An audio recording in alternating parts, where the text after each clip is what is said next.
hablando de 7 llaves para resolver conflictos. Estamos hablando de los conflictos relacionales, aquellas cosas que realmente son las que más nos afectan, las que más duro nos dan, los conflictos relacionales. Qué lindo fuera la vida si no tuviéramos conflictos relacionales. Pudiéramos decir, eso fuera casi como un cielo, ¿verdad? Aparte de que tuviéramos calor y frío en algún tiempo, pero sin problemas relacionales, óigame, la vida sería una bendición. Pero los problemas relacionales vienen por la condición que nosotros tenemos. Tenemos una condición como seres humanos. Y siempre vamos a enfrentar problemas relacionales o conflictos. Pero la palabra del Señor nos ayuda a resolver los conflictos. Nos da herramientas para nosotros poder enfrentar estos conflictos, para poder pararnos firmes hasta el final. Y el pasaje que estamos leyendo se encuentra en Efesios capítulo 6. Quiera Dios que todos hayamos podido estar leyendo el libro de Efesios durante esta serie. Y vamos a leer estos versículos. Estos son los versículos clave de esta serie. Y dice así, Efesios 6, del 11 al 13, primero voy a leer. Dice, pónganse toda la armadura de Dios para que puedan hacerle frente a las artimañas del diablo. Estábamos hablando de eso. Tenemos un enemigo que constantemente está buscando, haciendo cosas disimuladamente, porque son una artimaña, para afectar, para buscar la manera en que tus conflictos relacionales, en vez de que se resuelvan, aumenten, crezcan cada día más. Y tenemos que estar conscientes de eso. Por eso dice, pónganse toda la armadura de Dios para hacerle frente a las artimañas del diablo.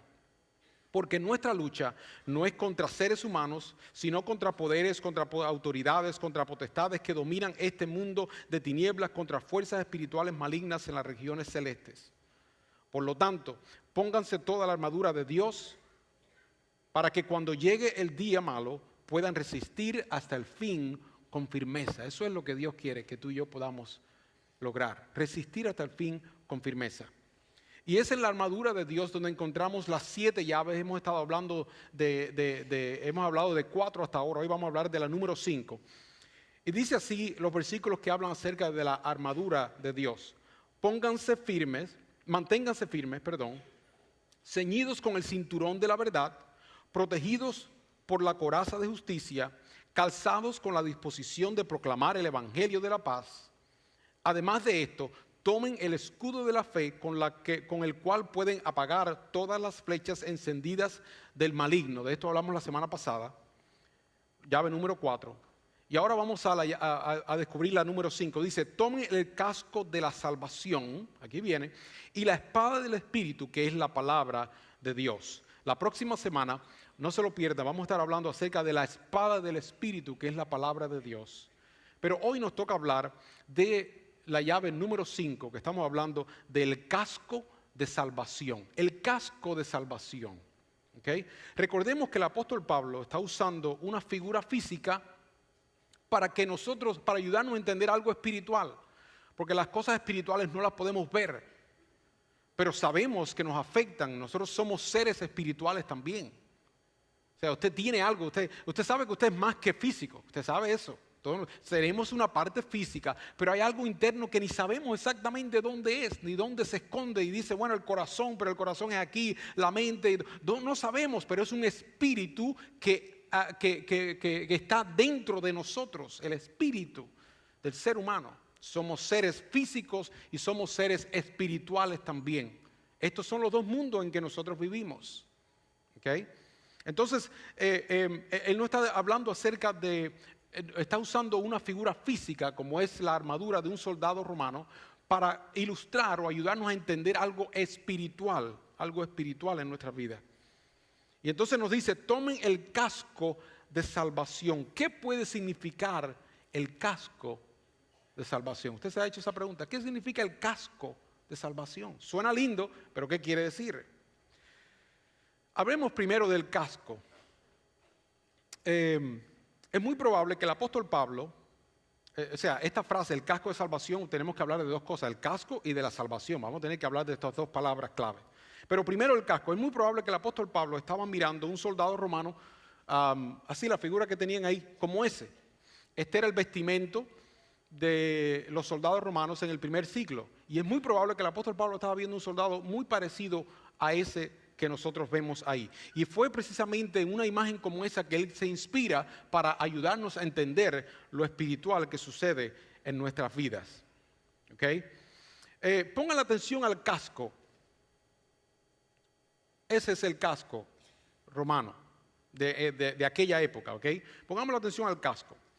Creo que es obvio, si vamos a pensar en la función del casco, todos entendemos que la primera función del casco es, díganme ustedes, protección. Eso es verdad, eso es lógico, protección. Y qué importante es proteger la cabeza.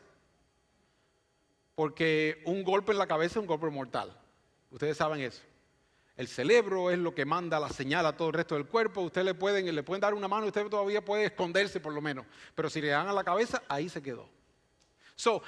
La primera función del casco obviamente era una función de protección. ¿Okay? Pero fíjense cuidadosamente en el casco. ¿Qué le llama la atención de este casco? ¿Qué nos llama la atención de ese casco?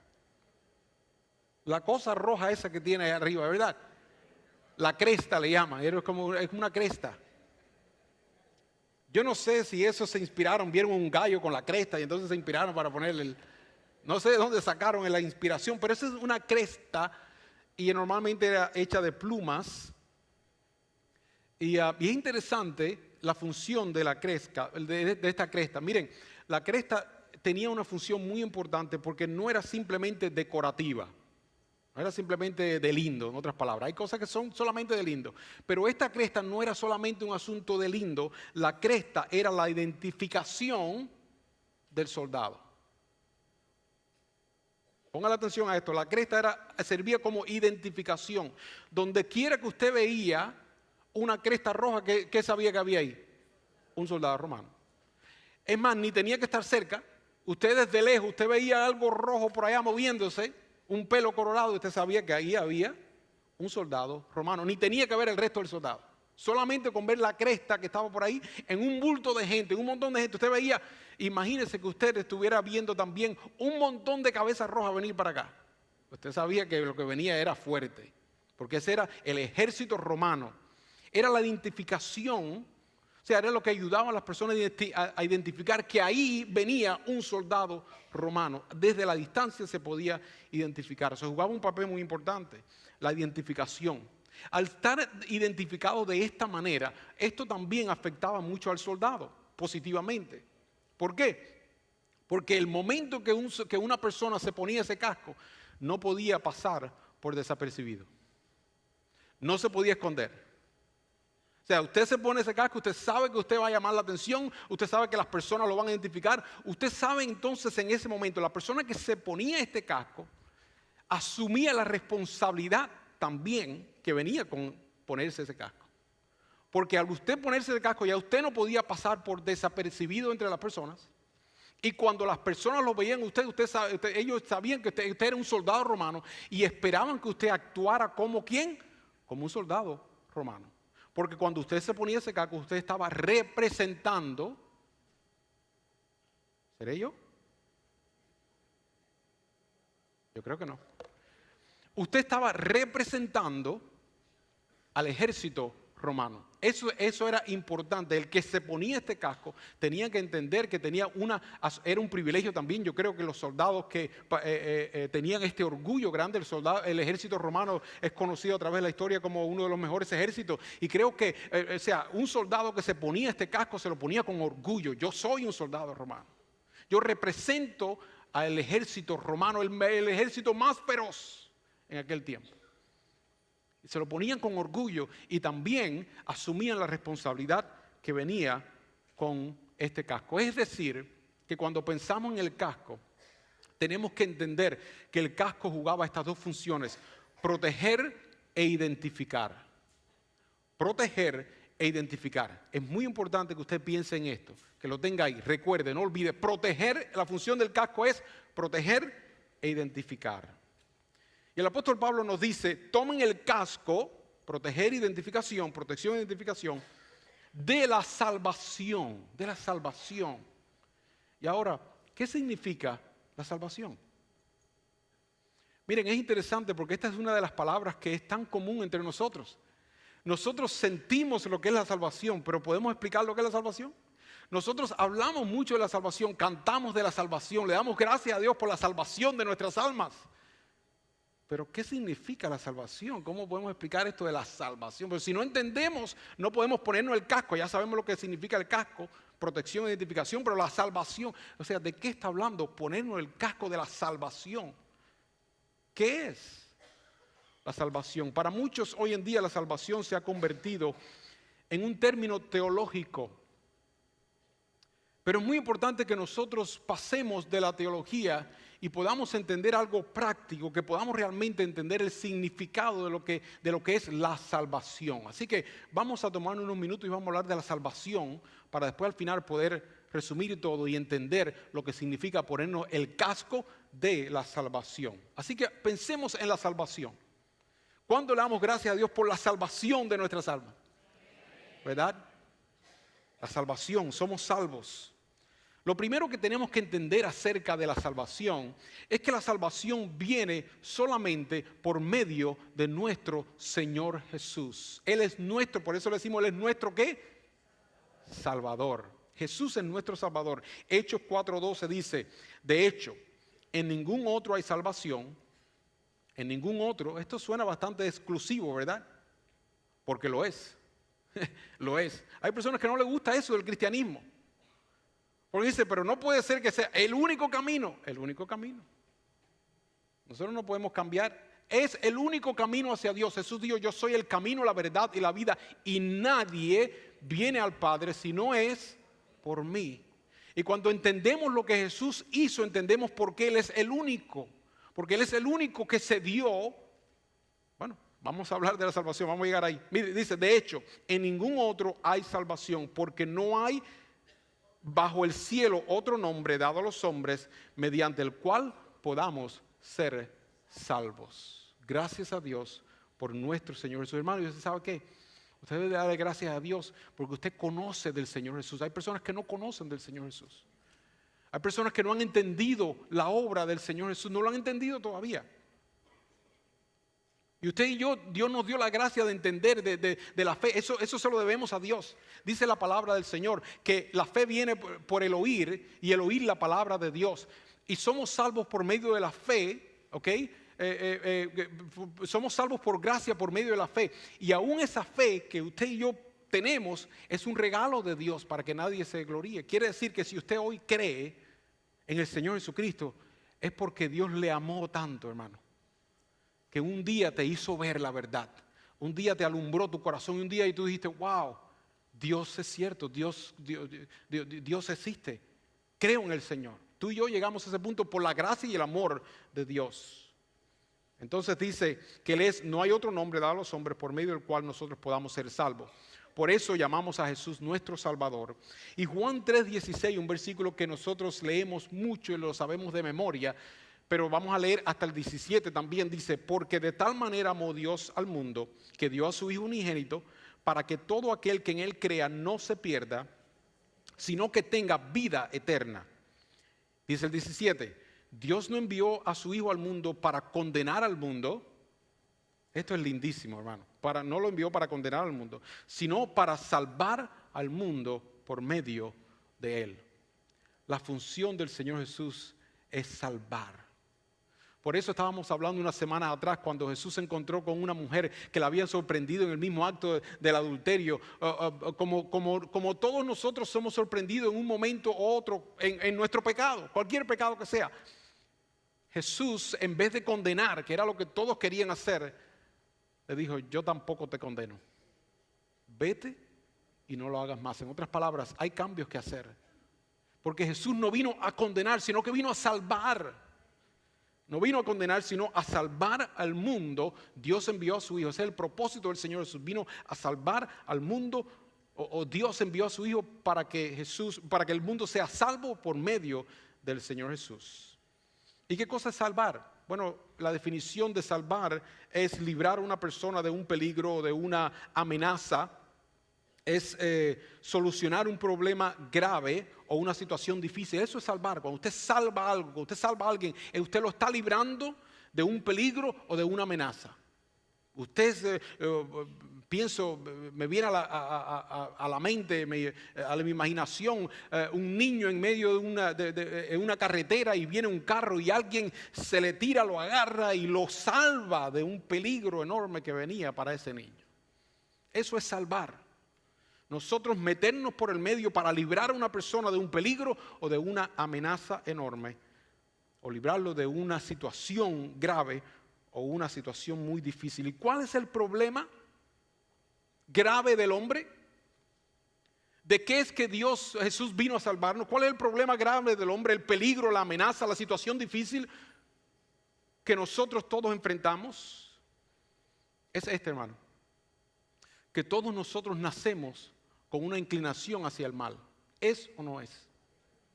Todos nosotros nacemos con una inclinación hacia el mal. Es lo que la Biblia llama el pecado. Somos por naturaleza, somos pecadores.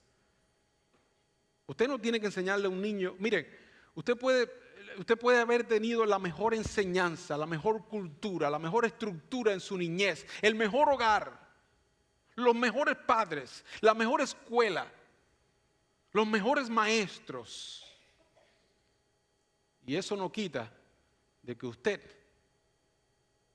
diga una mentira, tome algo indebido, ofende a una persona, le dé por desobedecer, a veces simplemente oye, ¿por qué? ¿Usted no se ha dado cuenta que a veces que las cosas que nos dicen que no se debe hacer son las primeras que nos dan deseo de hacerlas? ¿Por qué?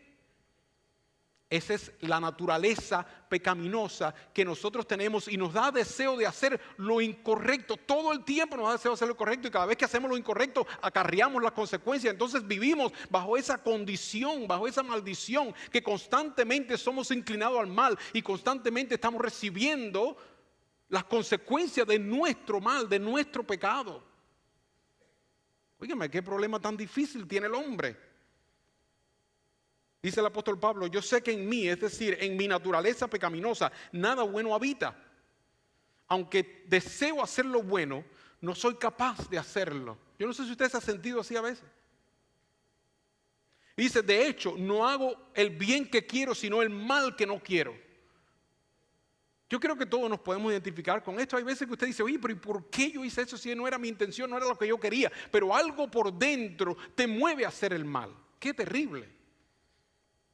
Dice más adelante el mismo apóstol Pablo en ese capítulo, dice, soy un pobre miserable. Porque cuando usted analiza una condición así, óigame, qué terrible es la condición del hombre. Soy un pobre miserable. Dice, ¿quién me librará de este cuerpo mortal? ¿Quién me puede librar de esto, de esta condición? Y entonces él mismo se responde con una exclamación. Dice, gracias a Dios por medio de Jesucristo nuestro Señor. Él es el que nos libra de esta condición.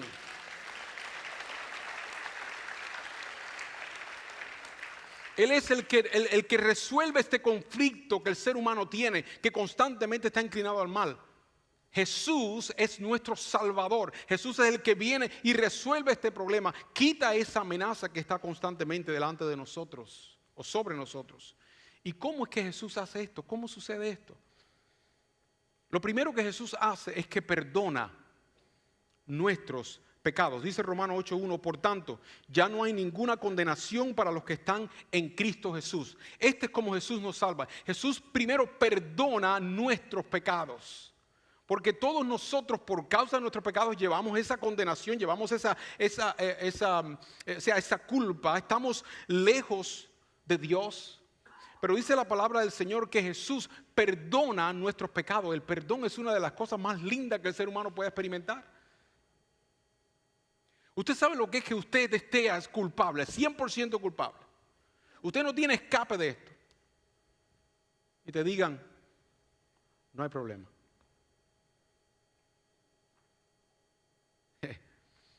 No hay problema.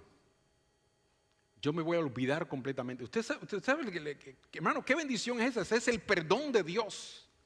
Y Dios nos enseña a nosotros y nos da a nosotros la capacidad también de perdonar a otras personas también. ¿Sabe que hay personas que todavía no entienden que nosotros también tenemos la capacidad de perdonar? Una vez estaba hablando con una persona muy querida y esta persona me estaba diciendo, no, yo no, perdonar solo lo puede hacer Dios, decía ella. Eso solamente le pertenece a Dios. No, Dios nosotros nos da el derecho también, el poder de nosotros poder perdonar. Qué palabra tan linda, tan profunda esta, perdón. Cuando nosotros recibimos el perdón por nuestros pecados, quiere decir que Dios borra todas nuestras iniquidades. Dice, ¿sabe lo que dice la Biblia? Que toma nuestras iniquidades. Dice, tan lejos está el oriente como el occidente, así alejó de nosotros nuestra maldad y nuestra iniquidad. Quiere decir, para siempre. La distancia entre el oriente y el occidente es infinita. Así es el amor de Dios. Eso es lo que Dios hace con nosotros. Borra nuestro pecado, perdona nuestro pecado y entonces crea algo nuevo en el ser humano, crea algo nuevo en nuestro corazón. Pone un nuevo espíritu dentro de cada uno de nosotros. Wow, espérese, ¿de qué está hablando? Sí, Dios pone algo nuevo que no existía ahí antes. Pone un nuevo espíritu dentro de nosotros. Esto es lo que nosotros le llamamos nacer de nuevo. Hay personas, y esto de nacer de nuevo, una vez Jesús le dijo esto a una persona y esta persona no entendía, pero ¿cómo puede ser? ¿Será que yo tenga que regresar al vientre de mi madre? No, le dijo Nicodemo, no, esto es algo espiritual, pero todo necesario. Si tú quieres ser parte del reino de Dios, tienes que nacer de nuevo. En otras palabras, tienes que dejar que Dios haga una obra en tu vida y algo nuevo nazca dentro de ti. Y esto es lo que Jesús hace en nosotros. Dios crea algo nuevo en nosotros, un nuevo espíritu, pone de su espíritu en nuestra vida. Dice, y empieza a crear en nosotros una nueva persona, una nueva identidad. Mire lo que dice Juan, 2 de Corintios 5:17. Por tanto, si alguno está en Cristo, dice, es una nueva creación. ¿Cómo puede ser eso? Dios crea, no la parte física. Eso fuera una bendición también, ¿verdad? Imagínense, yo con pelo de nuevo, sin dolores en el cuerpo. Pero tenemos una esperanza que ahí vamos a llegar un día en la vida eterna. En la vida eterna, entonces Dios hace una renovación completa.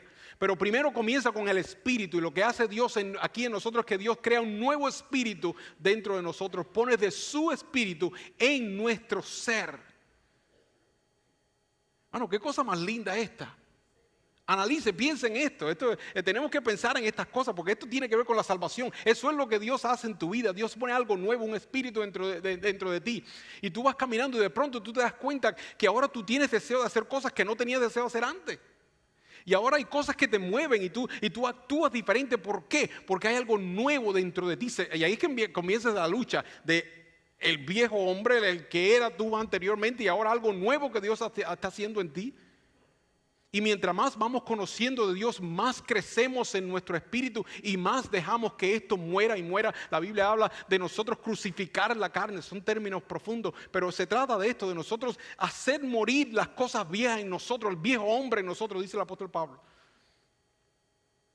Pero el nuevo hombre se va renovando según Dios y va creciendo y vamos tomando otra manera de ser. Y en realidad nos convertimos en otra persona. Por eso hay personas que dicen, ve que una persona se convierte, se entrega al Señor Jesús y después dice, oye, pero ¿y qué le pasó a este? Porque esta es otra persona. Hay esposos que llegan y dicen, pero ¿qué le hicieron a mi mujer? ¿O qué le hicieron a mi esposo? A propósito, muchas de estas cosas suceden en un encuentro. Cuando llegan de un encuentro, las mujeres dicen, oye, pero ¿qué le hicieron a mi esposo? No, es que Dios hizo algo nuevo y cuando Dios hace algo nuevo nos cambia y nos convierte en otra persona. Dios, miren hermano, lo que está pasando es que Dios empieza a crear en nosotros, esta es una palabra clave, una nueva identidad, Por tanto, si alguno está en Cristo es una nueva creación. Lo viejo ha pasado y ha llegado lo nuevo. Más a cuantos lo recibieron, dice Juan capítulo 1 versículo 12. A los que creen en su nombre les dio el derecho de ser hijos de Dios. Hijos de Dios. ¿Tú sabes que tú eres un hijo y una hija de Dios? Un hijo o una hija de Dios. Dice primera de Juan 3:1. Fíjense qué gran amor nos ha dado el Padre. Que se nos llame hijos de Dios. Y me gusta la afirmación que dice, y lo somos. No es simplemente que se nos llame, es que lo somos. Qué privilegio nosotros tenemos de que nos llamen hijos de Dios, pero no solamente eso, y lo somos. En otras palabras, esa es nuestra identidad. Tú y yo somos hijos de Dios. Hermanos, tú y yo hemos recibido una nueva identidad. ¿En qué consiste la salvación? En que Dios perdona nuestros pecados y nos pone y nos da una nueva identidad. En esto consiste la salvación, en que estábamos cautivos al pecado, estábamos cautivos a nuestra antigua manera de vivir, no podíamos resolver este conflicto de que estamos constantemente inclinados hacia el mal, cautivos, eso quiere decir que éramos cautivos al pecado. Por ende vivíamos avergonzados y lejos de Dios, porque cuando nosotros pecamos y vivimos en pecado, nos sentimos avergonzados y estamos lejos de Dios. Pero Jesús vino, cargó con tu culpa y con la mía de nuestro pecado. Por eso Jesús es el único que puede perdonar los pecados, porque fue el único que tomó tus pecados, los tomó encima, y por eso es que Él murió en la cruz, porque la paga del pecado es muerte. Y Jesús se metió en el medio y dijo: no, déchenme esa culpa a mí para que ustedes puedan ser librados de tal. Hermano, esa es la bendición, esa es la salvación de Dios. Jesús cargó con tus pecados, con nuestros pecados, y puso en nosotros un nuevo espíritu, una nueva persona, y nos dio una nueva identidad. Tú y yo tenemos una nueva identidad. Ahora somos ¿qué? Hijos e hijas de Dios. Y si somos hijos, miren lo que implica esto, miren lo que implica entender y aceptar esto.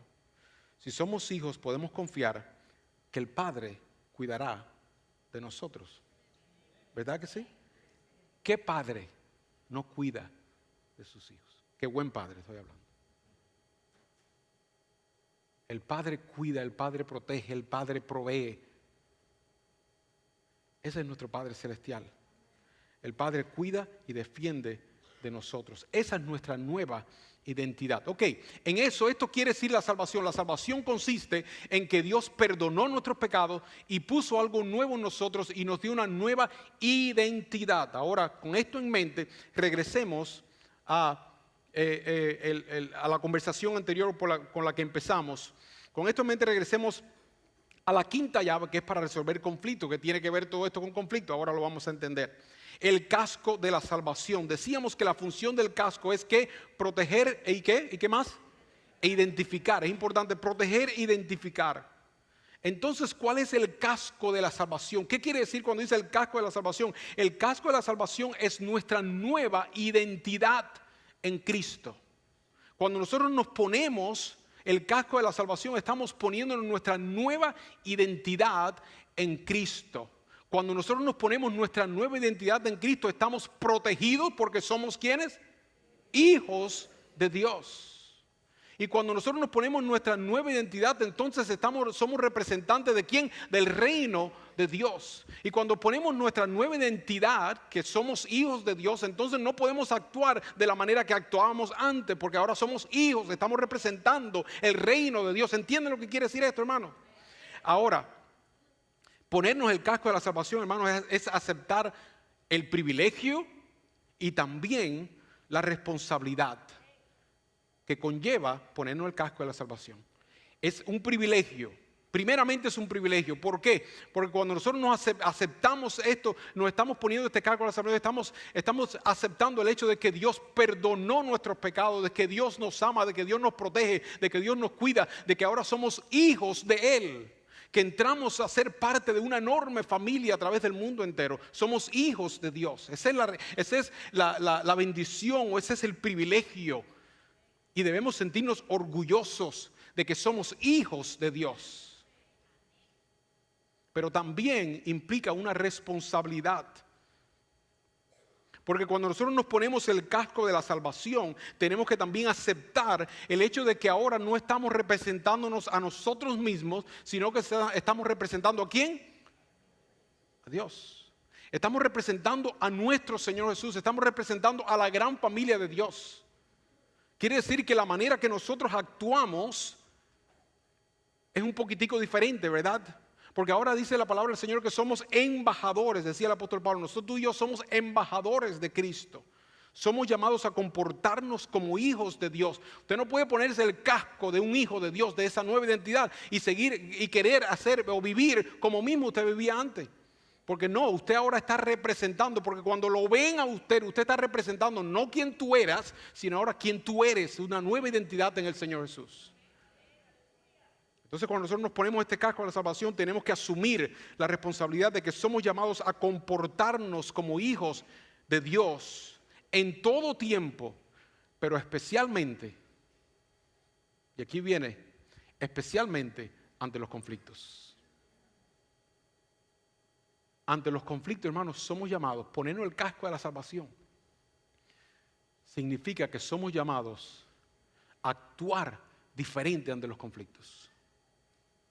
Jesús le dijo a sus discípulos, Mateo 5:38 en adelante, ustedes han oído que se dijo, ojo por ojo y diente por diente. Eso es lo normal. Tú me haces una, yo te la voy a hacer de nuevo. Y te voy a hacer más duro todavía, más fuerte todavía. Así tú y yo nacemos. Eso es lo que para nosotros, para el ser humano, tiene lógica, tiene sentido.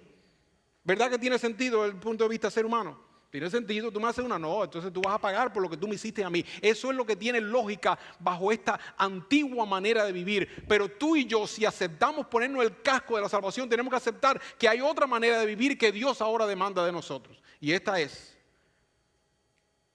ustedes han oído que se dijo ojo por ojo y diente por diente, pero yo les digo, esta es la nueva manera de vivir. Esto es lo que representa ponernos esta nueva identidad o el casco de la salvación.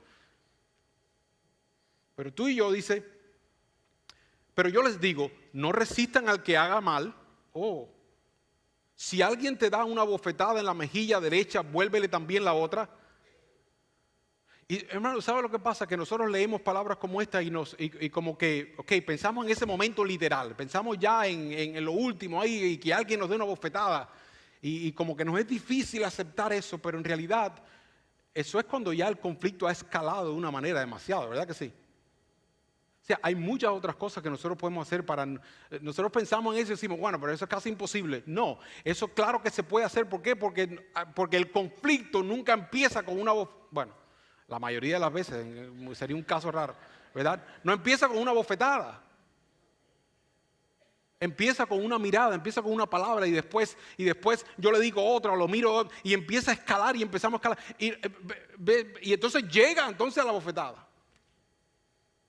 Pero Jesús dice, si alguien te da una bofetada en la mejilla derecha, vuélvele también la otra. Si alguien te pone en pleito para quitarte la capa, dale también la camisa. Si alguien te obliga a llevar la carga 1 kilómetro, llévala 2. Al que te pida, dale. Al que quiera tomar de ti prestado, no le vuelvas la espalda.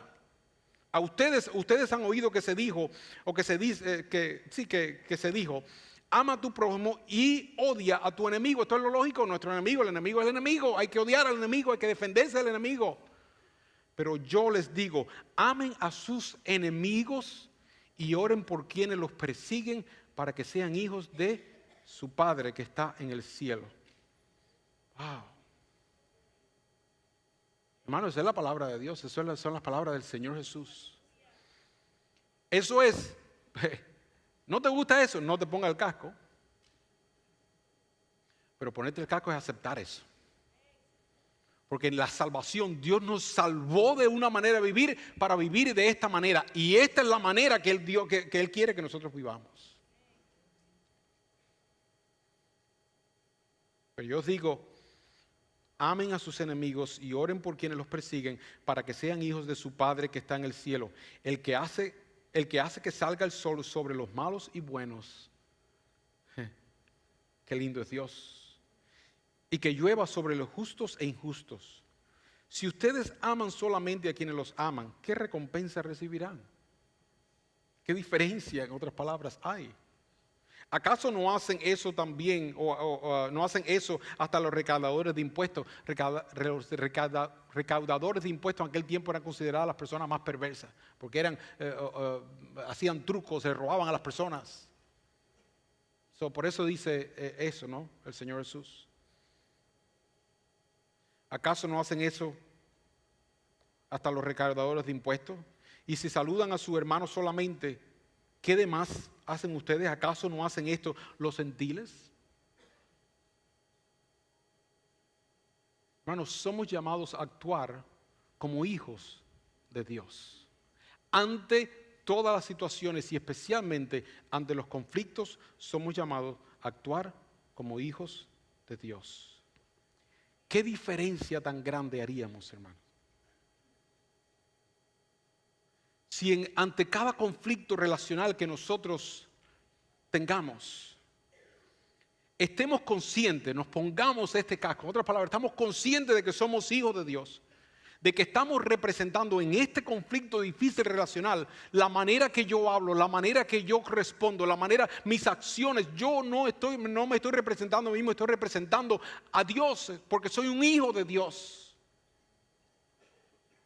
Representando a Dios en frente de los conflictos. Qué diferencia tan grande nosotros haríamos, hermanos. Qué lindo sería la bendición, ¿verdad?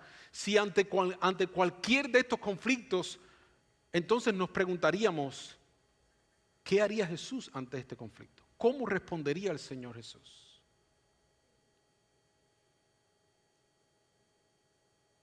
Recuerdo años atrás, cuando mi papá estaba enfrentando un conflicto relacional muy serio. Muy serio. Se habían levantado personas para levantar una calumnia en contra de mi papá con el fin de destruir la iglesia.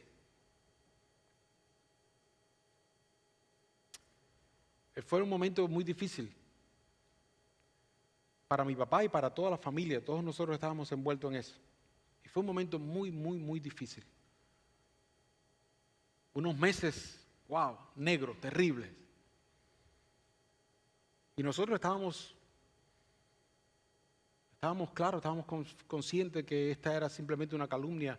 Después se empezaron a descubrir realmente los trucos que hicieron para crear algo que no era real. Llevaron ciertas evidencias mi papá llevó ciertas de las evidencias que tenía a gente del FBI y ellos declararon esto es algo que inventaron. Y entonces mi papá, con todas las evidencias que tenía en la mano, asesorado por los abogados, la lógica era, ahora tú tienes derecho a una demanda por difamación de carácter. Resulta que la persona que había levantado esta demanda era una persona que estaba bien parada económicamente. Por eso los abogados entonces se metieron. Wow, usted sabe que nada malo con los abogados. Pero bueno, es lo normal, así trabaja el sistema. Y entonces mi papá fue aconsejado por los abogados. Ahora tú tienes el derecho. Y óigame, se le abren los ojos a cualquiera. Porque mi papá tenía todo en la mano para poner una demanda por difamación de carácter y realmente arruinar a estas personas y de cierto sentido beneficiarse o beneficiar a la familia, económicamente hablando. Pero antes de él tomar esta decisión, fue a hablar con su superintendente de distrito, el doctor Spear. ¿Ah? Robert Spear, doctor Spear. Y yo sé mucho de esta historia porque yo fui el que fui a traducirle a mi papá. Yo era el traductor. Fuimos a Boca de Ratón, que era donde estaba la oficina. Nos sentamos, mi papá, él sabía ya todo lo que estaba pasando. Esto era algo que llevaba algunos meses. Y ahora mi papá estaba a punto de tomar la decisión. Y lo único que él estaba esperando era el consejo del superintendente y como que le diera la luz verde para él llamar de ahí mismo, ok, empieza el proceso y ya terminar con todo esto. Y recuerdo que él compartió todo lo que había pasado, todo lo trajo al tanto, al día de todo lo que estaba sucediendo con respecto a este problema. Y el doctor Spear dijo unas palabras y le dijo, Mel, ¿qué haría Jesús? Solamente le dijo eso. Mel, ¿qué haría Jesús? Yo recuerdo que mi papá bajó la cabeza, salieron unas lágrimas. Dijo, ok, ya yo sé lo que tengo que hacer. regresó. Le dijo al abogado, olvídense de eso. Porque Jesús nos llama a actuar diferente.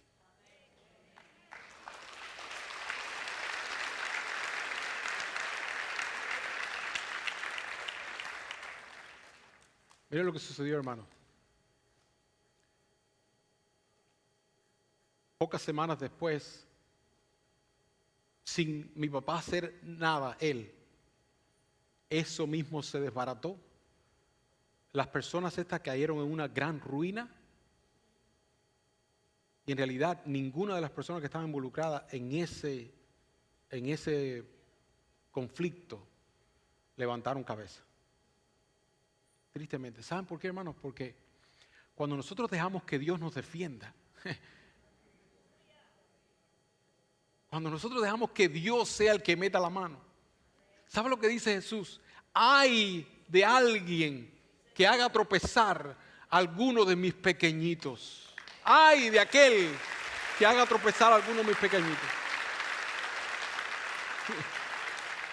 Miren las palabras que dice Jesús. Mejor les fuera que se echara una soga al cuello y le pusiera un peso grande y se tire al fondo del mar. Miren, óigame, qué trágico es. Así dice el Señor Jesús. Ay de aquellos. Cuando nosotros, hermanos, nosotros podemos confiar, cuando somos hijos de Dios y actuamos como dice la Biblia, como dice la palabra del Señor, no como nosotros actuábamos antes, no con nuestra antigua identidad, sino como quienes somos ahora. Nosotros ante cualquier conflicto, ante cualquier cosa que nos presente, somos llamados a actuar como lo que somos. Somos llamados a actuar como hijos de Dios. Somos llamados a actuar como Jesús actuaría. Y debemos preguntarnos ante cualquier conflicto que estemos enfrentando, ¿qué haría Jesús en este caso? ¿Cómo respondería Jesús?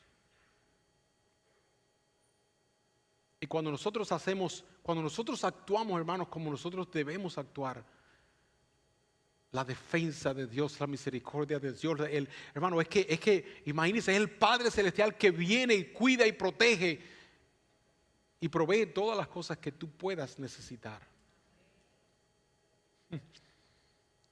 Y aquí llegamos al final, a la verdad central de este mensaje. Nunca enfrentes un conflicto relacional como lo que tú eras antes o con tu antigua identidad. Porque ahora tú tienes otra identidad. Ahora tú eres un hijo de Dios. Nunca enfrentes un problema relacional o un conflicto relacional con tu antigua identidad.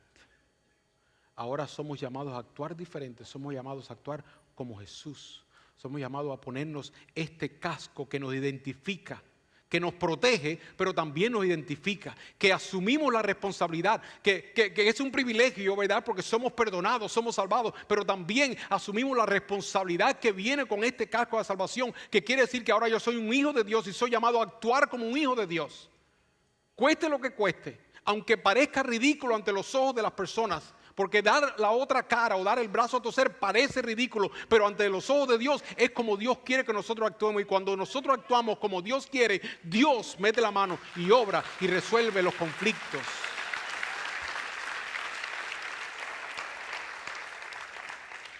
¿Estás enfrentando un conflicto relacional ahora? Hazte esta pregunta. ¿Qué haría Jesús? ¿Qué haría Jesús? ¿Cómo respondería Jesús? ¿Verdad? Esa es la llave que nosotros tenemos en esta mañana. Vamos a ponernos de pie y vamos a concluir este mensaje. Y gracias le damos a Dios, ¿verdad?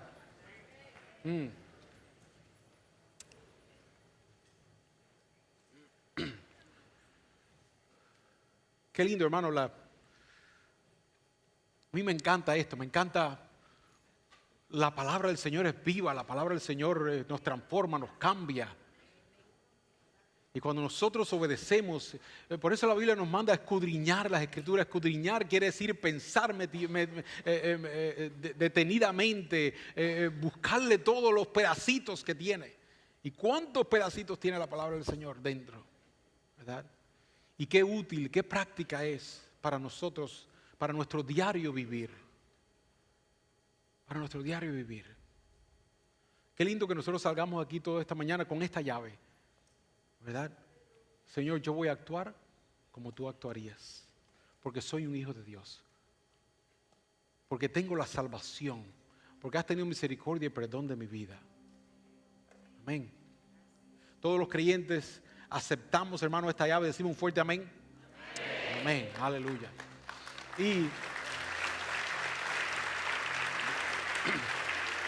Y antes de concluir, antes de terminar, quiero dar la oportunidad.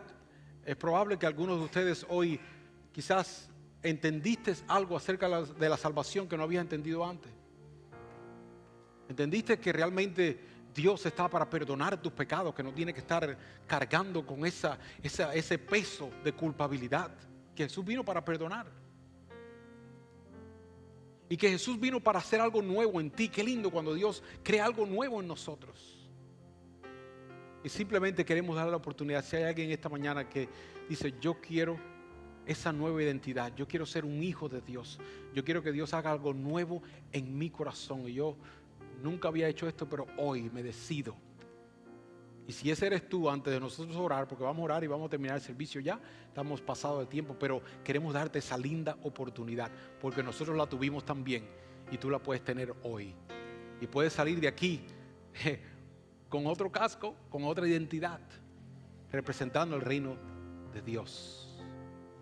¿Habrá alguien esta mañana que dice, yo soy esa persona que necesito hoy que Jesús haga algo nuevo en mi corazón? Quiero aceptarle como mi Señor y como mi Salvador.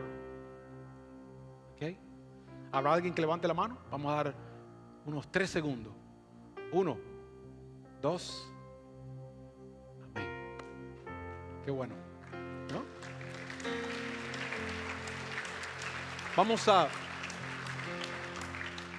Creo que nadie levantó la mano. Right? Ok, vamos a orar y vamos a bendecir al Señor y vamos a darle gracias al Señor. ¿Ah? ¿Alguien levantó la mano? Perdón. Amén. Amén. No te había visto. Qué lindo. Vamos a darle un fuerte aplauso. Amén. Amén.